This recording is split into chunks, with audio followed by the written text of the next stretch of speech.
काय ग काय होत है फातिमा? ये हो रहा है मेरे नसीब में। ओए ये गर्दुल्ला कौन है बे? तुला पण नशेडी वाटला ना? अम्मीने रिश्ता पाठवलाय हा। वो भेटून ये. याला एकदम बरोबर आहे तुझं फातिमा, नाहीच पाठवलं पाहिजे. है ना? मग करेक्ट आहे, एका मुलाला मुलाचाच फोटो पाठवतायत. अबे तुझे मार खाणे अभी। सॉरी हा? सॉरी. ए टेक्नो असं काय म्हणतो रे तिला? मी ती एवढ्या पोरांना धोपटते म्हणून काय काही बोलशील का? करो आप भी मजाक करो मेरा। आता अम्मीला काय रिप्लाय देऊ हेच मला कळत नाही। समजावून सांग त्यांना. बॉस पण ऐकलं तर पाहिजे ना।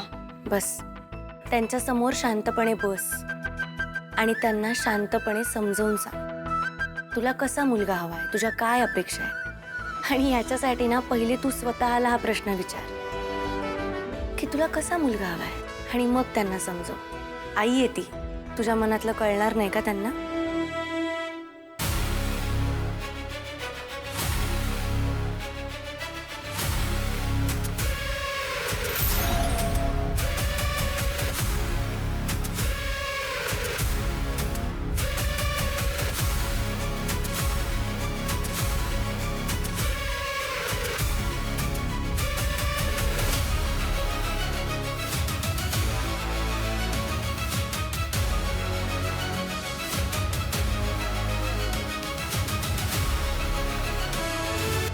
करेक्ट आहे. बॉस म्हणते ते करेक्ट आहे. फातिमा तू बॉस सारखं कर. तुझ्यासाठी ग्रीन फ्लॅग्स काय आहेत, रेड फ्लॅग्स काय आहेत अशी ना एकदम लिस्ट करून टाक बॉस सारखी. आणि हा ग्रीन फ्लॅग्स म्हणजे तो कसा दिसतो, कसे कपडे घालतो, त्याला कुठला रंग आवडतो, काय खायला आवडतं हे नाही बरं का. करेक्ट ना बॉस? बॉस तुम्हाला माहिती आहे तुमच्यासाठी ग्रीन फ्लॅग काय आहे ते? हो मग बॉसला सगळं माहिती आहे. आता विषय निघालाच आहे तर काय ग बॉस, कोण आहे तुझा तो ग्रीन फॉरेस्ट? कळालं का? आणि सगळे ग्रीन फ्लॅग टिक मार्क झाले? सांग ना.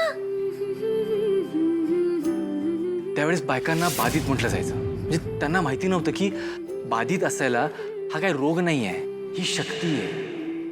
हे तुमचं बाईपण आहे. मी तुम्हाला रिक्वेस्ट करतो, जो काही अपमान करायचा आहे ना तो माझा करा, पण बेलसेरे कुटुंबांबद्दल झालेला अपमान मी सहन करणार नाही. बॉस परिस्थिती कोणतीही असली, त्यावर तुझं काहीही मत असलं, मी आहे तुला समजून घ्यायला. मी आहे तुझ्या बरोबर. तू आहेस म्हणून माझ्या मनातल्या भावना तुझ्याकडे बोलू शकलो, नाहीतरी अशात मनात साठत राहिले असतं. Thank you boss. तू माझी हक्काची व्यक्त होण्याची जागा आहेस. हॅलो काय?